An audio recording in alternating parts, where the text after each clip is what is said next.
A local artist spent 3 decades working in the electronics business, but these days he spends his energy on something much different. He's an Oglala Lakota man working full-time making artistic items related to his heritage along the way here in Rapid City. 65-year-old Stanley Goodshield Hawkins owns Black Hawk Creations.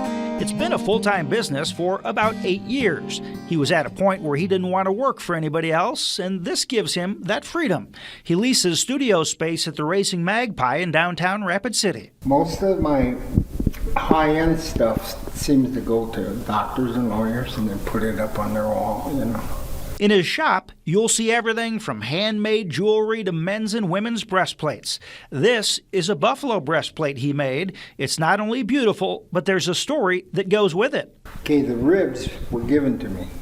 I showed up to do work in my studio, and here's a box of ribs sitting there, and just gave them to me, and they were buffalo. In the middle of the ribs, he's put buffalo hide, and the hair strands are buffalo hair. He says in a man's breastplate, the ribs run horizontally, whereas for a woman's, they run vertically. This drum's made out of buffalo, too, and that's the way I make them. Put a X in the middle. This is all braided, and then I use that to tie the skin on. To make it, he cuts a circle of buffalo hide, wets it down so that it's pliable, and stretches it out.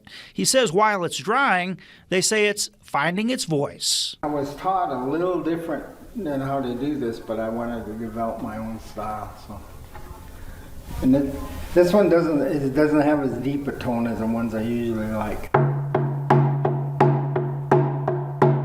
Perhaps so, but the voice of this buffalo hide drum is still beautiful enough to give a person goosebumps.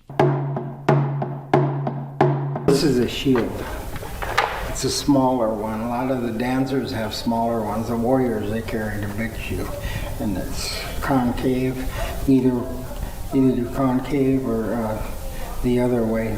What this is supposed to do in the old days before firearms, deflect arrows. He's still finishing this one, but shows us the straps on the back for holding it, one for the arm, one for the hand. And if you think the shield is cool, check out this knife. This is outbone, and then this is flint.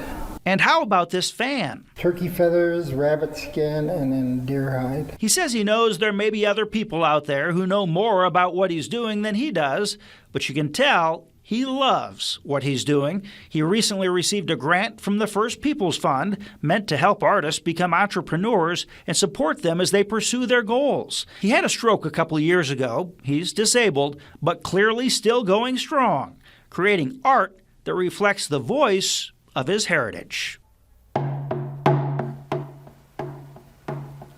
For more information about his work or how to buy it, just click on this story on our website at blackhillsfox.com.